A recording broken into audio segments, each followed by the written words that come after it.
So, hello there, and welcome back to yet another Nice Movies podcast. And in these podcasts, I talk all things movies and TV, and whatever I want, whenever I want. And in today's podcast, I'm reviewing The Lesson. But before I do that, I should say what I say at the start of every podcast I do, which is, if you are watching this podcast on YouTube, hello to my viewers, but you prefer to listen to your podcast, well, guess what? You can with this one too, at Night the Movies on Spotify. And if you are already listening to this podcast on Spotify, hello there to podcast listeners, then you can also check this podcast out visually on my YouTube channel at Night of the Movies on that platform as well. Likewise, wherever you may be watching or listening to the podcast, don't forget to like and subscribe if you enjoy the podcast, of course, and leave me some feedback on things to improve on in future podcasts, because there's always things to improve on, and feedback is, as ever, much appreciated. So, let's get into it. The Lesson. So this film came out last Friday, and I would have watched it last Friday, the day it came out, but I was on holiday. So, as soon as I got back from my holiday, I made a note of watching this film at the cinema. But before I saw this film at the cinema, I had to catch up on Dumb Money as well, and I reviewed that film a couple of days ago. And if you haven't checked out my review of Dumb Money, please do, because I'd be much appreciated. But anyway, going back onto this film. After I saw Dumb Money, I made a note of checking out this film. I made a note of checking out The Lesson because the trailers for this film look great. Like, whenever I would go to the cinema lately, I would always, well, not always, but I saw the trailer for this film more times than I anticipated I would. Like, I remember seeing the trailer for this film when I went to go watch Past Lives, which is one of the best films of the year so far. Loved that film the more I think about it. And I remember going to see the trailer. I remember seeing the trailer for this film when I went to go and see Passages. And there was another one. I think it might be in Theatre Camp, actually. Yeah, I saw the trailer for this film quite a few times at cinema. And each time I'd see the trailer, it got me more intrigued and interested into watching this film, because it looked like the sort of film I could really get into, you know what I mean? I could really get stuck into. And it helped that the film had a great cast. You know, you got Richard E. Grant, Daryl McCormack, and Julie Delpy. I might be mispronouncing her name, apologies if I am. You've got them three leading the film, and they all looked great. And the film is directed by Alice Troughton, and apologies if I'm mispronouncing her name. And as far as I can tell, I might be wrong here, so do correct me if I am wrong, but as far as I can tell, this is her directional debut in film. Like, she's worked in TV before with the likes of Doctor Who, The Surgeon Adventures, Torchwood, and I know they're all part of the same family, but she's also worked on shows like Merlin, and I loved that show growing up. I remember having so much fun watching it. You know, John Hurt voicing a dragon. That show was great when I growing up with. And she more recently directed the she directed episodes of the Midwich Cuckoos adaptation series, which came out last year, among many other shows. She has worked on many other TV shows in her time. Honestly, if you don't believe me, just look her name up on IMDb. She has directed a plethora of TV over the past 19 years. It's quite incredible how much work she's done in TV. But this is her first time doing a full-length feature film, as far as I can tell. And the Google plot synopsis for the film goes as follows. Liam, played by Daryl McCormack in the film, an aspiring and ambitious young writer, eagerly accepts a tutoring, can't pronounce that word there, a tutoring position at the family estate of his idol, renowned author James Sinclair, but soon Liam realises that he is ensnared in a web of family secrets, resentment, and retribution. And that's the Google plot synopsis for The Lesson. And honestly, I ended up really liking this film. I'm gonna be honest and say that it took a bit of time to get going for me. I didn't find the film that engaging to start off with, and I didn't really get that settled into the film until about the halfway point. It felt like at the halfway point, a door was open with this. A door was open for me with this film, and I started to really get into what was going on and the mystery surrounding his family, or the family secrets, and the thriller aspects of the film. I really started to get into that at about the halfway point. And the funny thing is, at about the halfway point of the film, a door is open for a certain character to go into a room, and we keep seeing that room from a distance, and it felt like when we finally got into that room, that's when the film picked up for me. I really started to get into it, and I felt more engaged in what was going on, more absorbed in what was going on, and yeah, the film started to work for me a lot more then, and I really, really liked the second half of the film. The first half I did struggle with. I found it a bit unengaging, and maybe I found it unengaging because I was watching this in a cinema that I'm not familiar with. As I already mentioned, I had to travel about 90 minutes or so. I'm not sure if I mentioned that, but I had to travel a bit to go and watch this film in the cinema, and it wasn't at a cinema that I'm familiar with. So I was sitting in the cinema trying to feel comfortable, and I didn't really settle into the cinema because I wasn't familiar with it until about the halfway mark. So maybe that's why. But also, at the same time, throughout the first half of the film, I felt like an outsider watching on this family, watching in on Liam, Daryl McCormack's character, the main character of the film, and watching him interact with Richard E. Grant's character, Julie Delpy's character, and their son.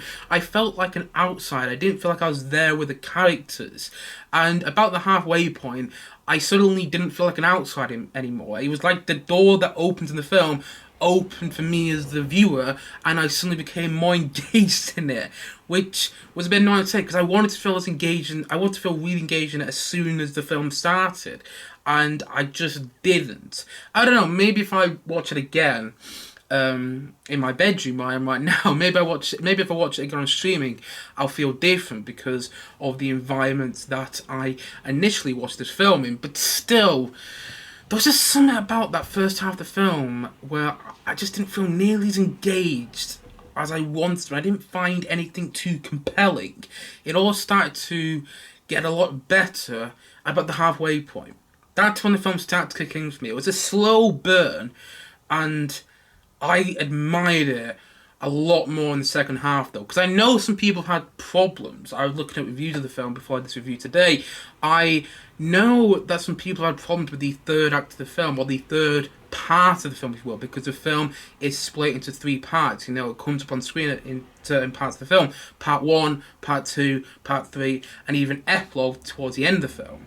And when you got to Part 2 and Part 3, that's when the film really started to work for me. And then, as I already mentioned, I know some people had some problems with Part 3 and thought that the climax of the film, the finale of the film, was underwhelming and a bit silly. Personally, I thought it worked really well. I actually thought the end of the film was quite smart. I mean, I don't know if it's as smart as the film thought it actually was, if you got what I mean. Like, I think the film thinks it's smarter than it actually is, but I didn't guess where the film was going. You know what I mean? I didn't guess where the film was going. And so that is where the mystery works for me. Unlike A Haunting in Venice, which I did enjoy, by the way, but A Haunting in Venice, which I viewed a couple of weeks ago on this channel, I enjoyed that film. But I guessed who the killer was. I guessed certain twists in that film. Yet in this film, I didn't really guess any of the twists. I guessed part of a twist, but I didn't guess the full twist. And I liked that. I liked that the mystery really caught me off guard. All this stuff that happened in the third act of the film, it worked for me. I'm not saying it was brilliant, but I was deceived by it. And I really like the performances. Richard E. Grant is so good in this film. He's so perfectly cast, and he is magnetic every single time he is on screen. There is this force and this power with him when he's on screen. And he's tuning up scenery, but in the way his character deserves to do so in this film. Richard E. Grant is so good. I love Richard E. Grant whenever he pops up in anything. He was one of the best parts of the ninth Star Wars movie, Star Wars: The Rise of Skywalker, and he did the best job he could presenting the BAFTAs last year. It's a shame he was given a really bad script, but he's really good in this film. I really love the way he plays the character. You can see he's got a lot of investment in his character. I can see he's having fun playing this character, at least I think he is. And yeah, Richard E. Grant, so good in this film. Every single time he was on screen, I was eating it up. I was like, yes, give me more of this. And the other performances are good as well. Julie Delpy is good in the film. She's much more subtle though. She's not chewing up the scenery like Richard E. Grant is. She's much more subtle, and at the same time though, very compelling because she's subtle, because she doesn't have any big emotional moments or any monologues in the film or anything like that. You really get drawn to her character, and I think Julie Delpy did a really good job giving a understated and subtle performance that makes her character probably more compelling than the script actually writes that character out to be. And Daryl McCormack, his performance was not working for me for the first half an hour of the film, because all I was thinking was, oh, that's the guy that hooks up with Emma Thompson in Good Luck to You, Leo Grande. And I liked that film. I thought that film that came out last year, I thought it was quite good.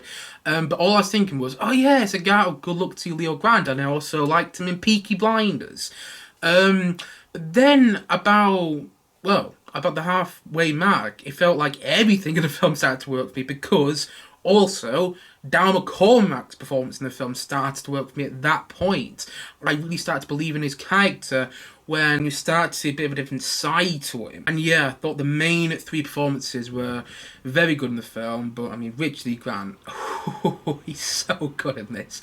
Every single time he's on screen, man alive, I was loving it. And the other two performances are good as well, the other two main performances, but he's the best. Anyway, going on to other things I liked about the film, the musical score by Isabel Waller-Bridge. I wonder if she has any relation to Phoebe Waller-Bridge, who most recently starred in the new Indiana Jones film. I wonder if they have any relation. He might do, might not. I don't know. But anyway, yeah, Isabel Waller-Bridge's score is very good in the film because it does a good job at building tension, and also it does a good job at moving the film forward. Like a moment of the film when you think it's going to go quite dull, or when you think the film is going to slow down, the musical score kicks in, and from what I can tell, it's only really a string quartet, but it moves the film forward, and I really liked that about it, and it built up tension. And going into the whole directing of the film, it's a really well shot film. I love the way certain scenes are framed, and I love the way that... I just love the way it looked. Watching it in a cinema was quite a treat, because even so I didn't feel that engaged into the characters and the story and the writing and the dialogue and whatnot, screenplay-wise, until about halfway through the film. I really liked the visual language, and the cinematography of the film for the first half. I really liked it the whole way through, but that was the thing which really was working for me in the first half of the film, just the way it was shot. It's that whole thing with every frame a painting. The way this film looks is beautiful, and the framing and the shot composition and all that stuff, which I know a lot of people won't care about, but I love the way this film looked. It was gorgeous to watch, it was beautiful, and yeah, it was really, really well shot. And yeah, I think the film did a really good job at building up this uneasy atmosphere and building up this tension. It started to feel like a thriller about the halfway point, and I think a lot of that, as I already mentioned, is down to the musical score and down to the directing, the lighting, and yeah, I ended up really liking the film, and it left a mark on me after I saw it, because when the film finished in the cinema, when the credits started to roll, I was like, oh, that was a good film, and I was walking out of the cinema thinking, actually, that was pretty good. That was pretty good. It wasn't just good, it was pretty good.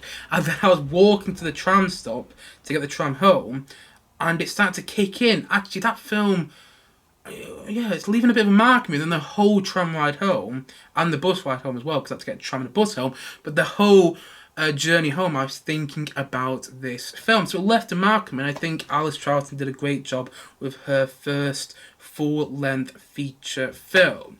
As already mentioned, I do have problems with it, particularly in its first half, and I don't think it's quite as clever as it thinks it is. And there's just there's something about this film that didn't totally work for me. I don't know what it is, and maybe it's because I did feel like an outsider in the first half. I did feel like I shouldn't be here with these characters. That's what I felt like in the first half. So maybe that's why I don't think the film is brilliant. But say not that. I think it's a worthwhile watch, and I think if you can check it out in a cinema, I would recommend it. I mean, it's not going to be for everybody, but no film is. And if you can check it out in a cinema, I would recommend it, although I don't know if it's going to be in cinemas by the time this podcast has come out, because the creator, which I'm very much looking forward to, which I'll be viewing in the next couple of days, the creator comes out in cinemas on the day this podcast is coming out. So I don't know if it will still be in cinemas. But when it comes out on streaming, I would definitely recommend it, because I actually think you might get a bit more out of it on streaming, because it'd be a bit of a small surprise. So I actually think you might get more out of it on streaming. So yeah, I'd recommend you watch it if you get the chance, whether it's on streaming or whether it's on DVD or whatever. So yeah, I would recommend this film. It's got some really good moments. It's got some really delicious moments as well. Some juicy moments. It's got a lot of drama in there, which I really started to like after the halfway point. Yeah. It's got some really, really, really good aspects to it. Yeah, a lot of elements which really worked for me.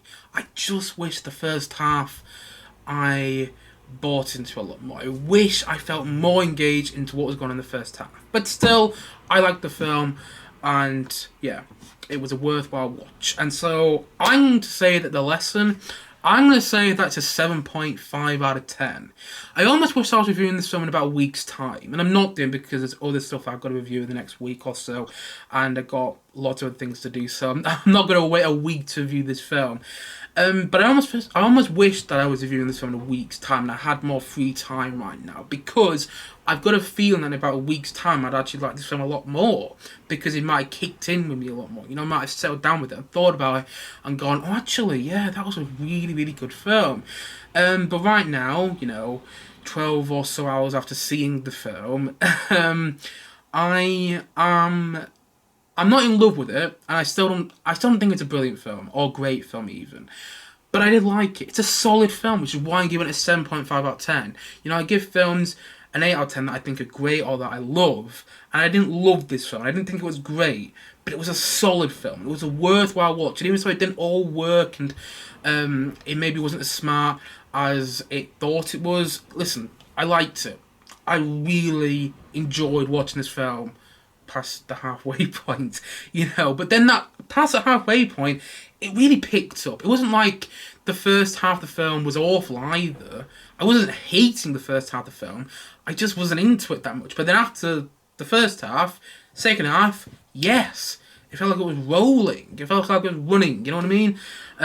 Yeah, so that's when it picked up for me. The musical score by Isabel Waller-Bridge is great, really well used in this film, really well incorporated. The film is beautifully shot, and it's got some fantastic performances. Richard E. Grant is magnetic. He is the best part of the film, but Daryl McCormack and Julie Delpy are also great. And I ended up thinking it was a really good mystery thriller, or thriller mystery, whichever way you want to put that. I ended up thinking it was a really good mystery thriller, because of its delicious moments and juicy moments, if you will, that kicked in, after the halfway mark. Still don't think it's great, and I wish I liked the first half of the film more than I did. But you know what? I ended up really enjoying this film, and that's what I'm going to take away from it. I ended up really enjoying this film because, as what he said, it's a thriller with some delicious moments, and it's a slow burn thriller with some delicious moments. But when those delicious moments come, they do feel worthwhile. And so, all in all, as what he said, I really liked the lesson, and that is why I'm going to give it a 7.5 out of 10 from me.